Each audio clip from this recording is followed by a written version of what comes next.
Welcome everybody. I had a couple of guys reach out to me on the Patreon, and they are using Ableton. So I thought I'd do a quick little Ableton thing about we're gonna make a binaural synth using all stock Ableton stuff, and I would call this like a virtual analog. Um, I'm just gonna make it. We're gonna make it from scratch, and I think this will help you help you move along. Maybe give you some inspiration to create stuff inside Ableton, and it's just a different way to kind of approach using the stuff that's included in Ableton. Um, so I've got a blank project here. I'm gonna load up first an instrument rack. Um, And then I'm going to use the drift synth today. And what we're going to do is we'll start with one.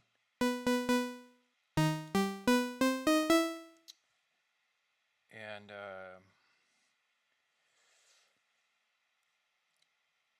obviously, I mean this is a pretty standard kind of idea of what a synth is. You have two oscillators here, the shape of each oscillator, the octave of each oscillator, a shape mod on this first oscillator, and then a noise generator. This is the volume, so this is the mixer of this synth.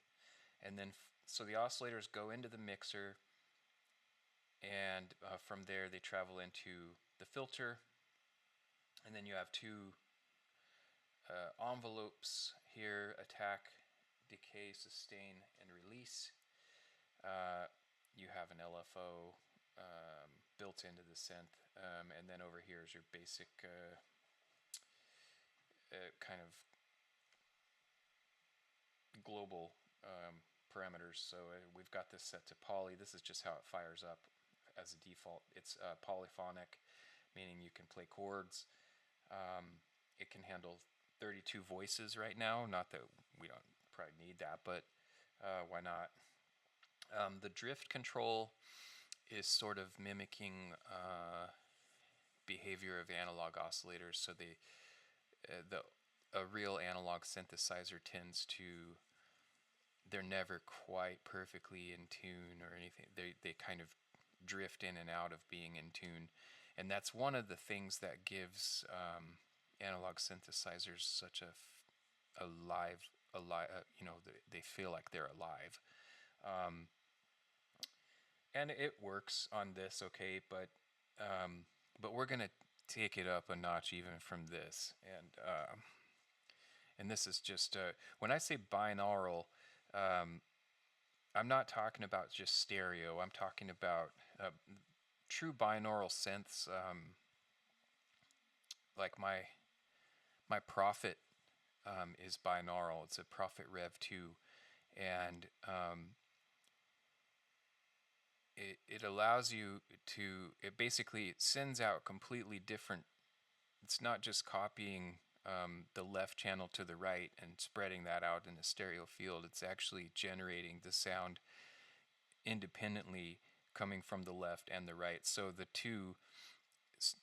left and the right are never exactly the same.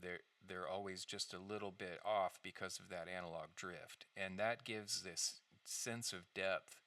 That's one of the things that makes that synth sound so humongous, is that spread and the drift between the oscillators, because they're all analog, so they're just never perfectly synced up.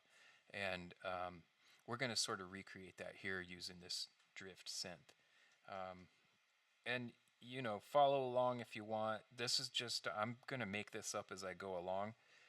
You don't have to do everything the way I'm doing it, but I'm just going to kind of show what you can do with what's included in Ableton. So again, starting off, I'm gonna Let's make that into a triangle wave. Change the character a little bit. Let's take that down octave. We'll leave this one as a sine. The oscillator 2 we're going to leave as a sine, and we'll take it down 2 octaves. Maybe even 3. Nah. Let's detune this sine just a little bit.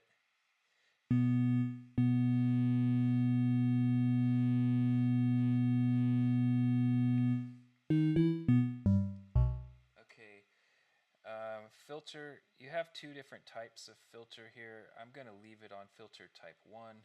Just kind of roll off that buzzy. Again, you don't have to stay on filter 1. I mean, we could change it to filter 2 and see if that...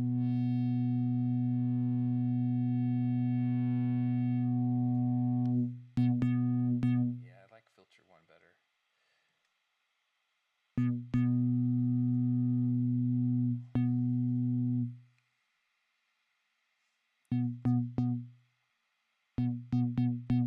Okay, moving on to the envelope, I'm gonna just slow down the attack just a little bit, give it a little bit more release. Maybe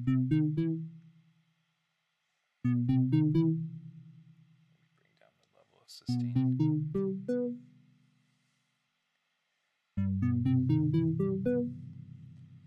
Yeah, we could just give a little bit of noise too, and you know, to be honest,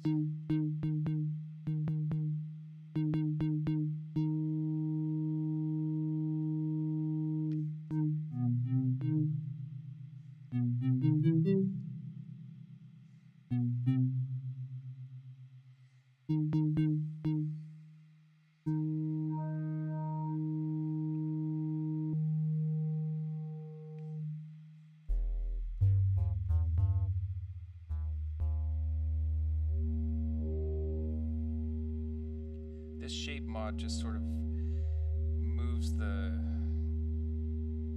triangle wave around. You can see what it's doing to the this display down here is showing you what the waveform looks like when these 2 oscillators are combined.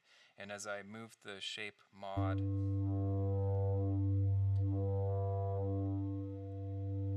I think what it's doing is changing the phasing of this first oscillator. And so when we're changing that, it's changing how it's interacting with the second oscillator. So it's, anyway, it's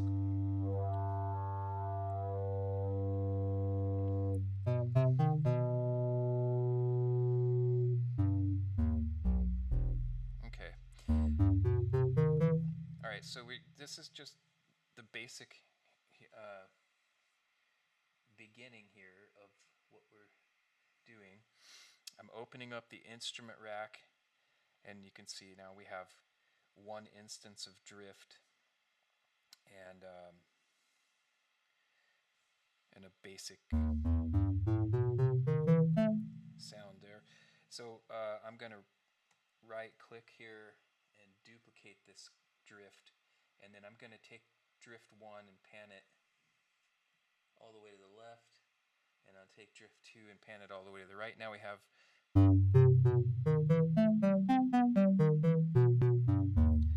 the beginnings of the binaural synth that I was aiming for.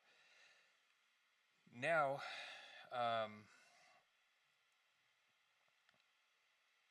now we're going to add, again, this is all stock stuff that's in Ableton. We're just going to add an LFO, and I'm going to map it. We're going to do this a bunch, so let's work on drift number 1, and I'm going to map that first LFO to the shape mod. Okay, now you can see the LFO is bending that shape mod up and down, and you can hear it. Okay, I'm going to slow this down, and I'm going to reduce how much it's moving, because I want it to be,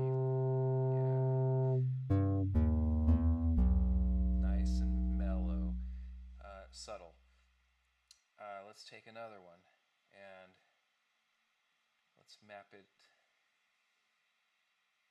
Let's see. We can map it to the drift parameter, so it'll kind of take it in and out of tune a little bit.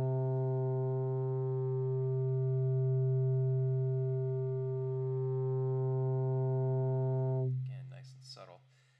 Take another LFO, and let's see. Let's map this one to the detune on the second oscillator. Now, obviously, that's way too much again, but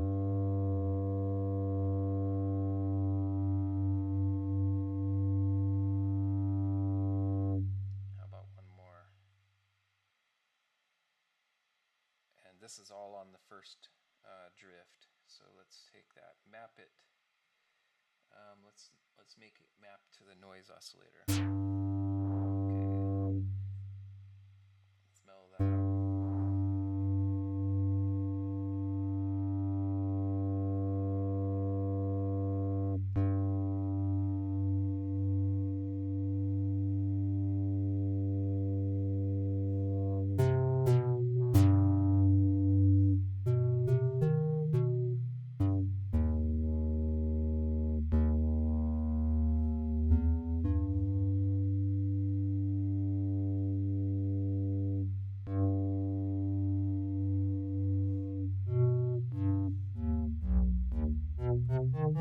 Okay, and now let's start working on that second synth.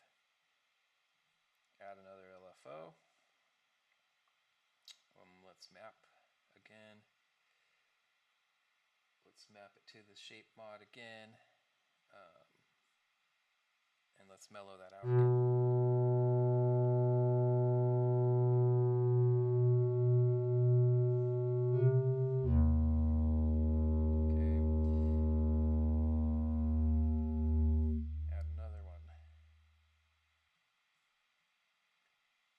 Map it to the detune again.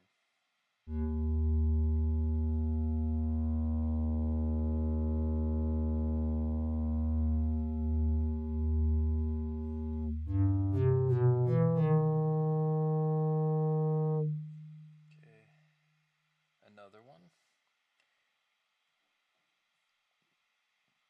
I'm going to map it to the drift parameter again.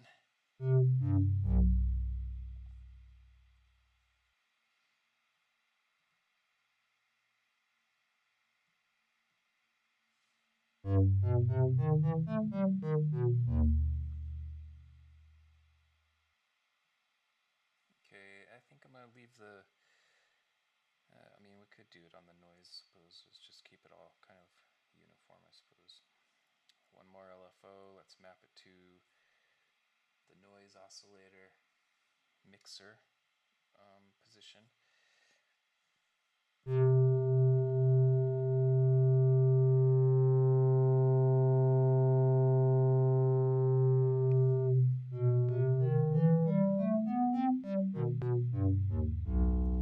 Okay, super subtle. Okay, so now that we're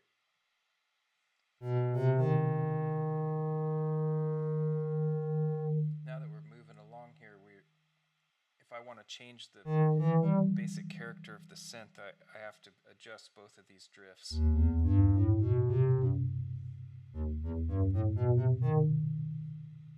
So if I make a change to one envelope, I need to go make it on the other one, etc.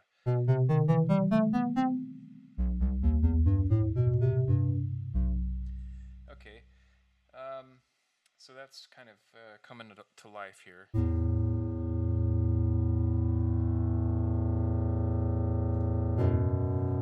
You can hear it moving around, doing its own thing, and it's kind of breathing. Let's add here another thing. Let's add a reverb. We'll just take the stock Ableton reverb, add it after, and I'm going to make it huge.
Okay, and I'm just going to record a little piece of this.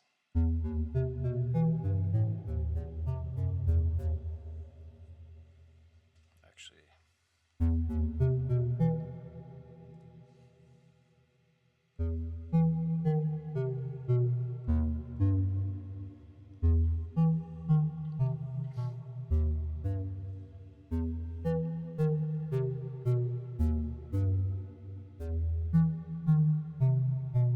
okay, and I'm going to duplicate it.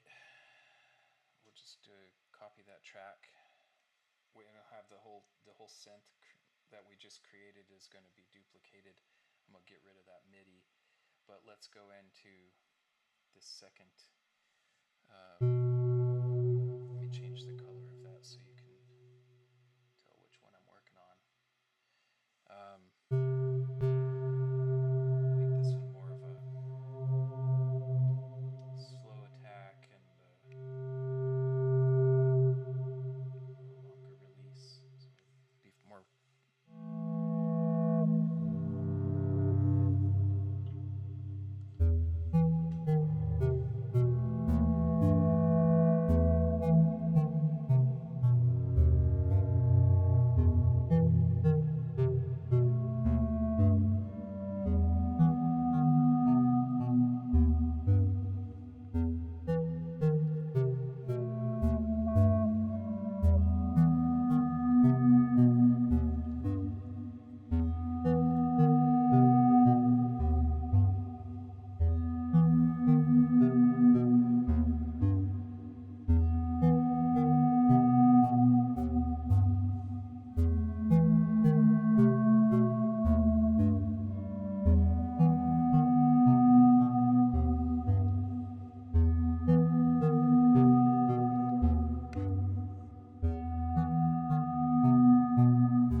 Just messing around here.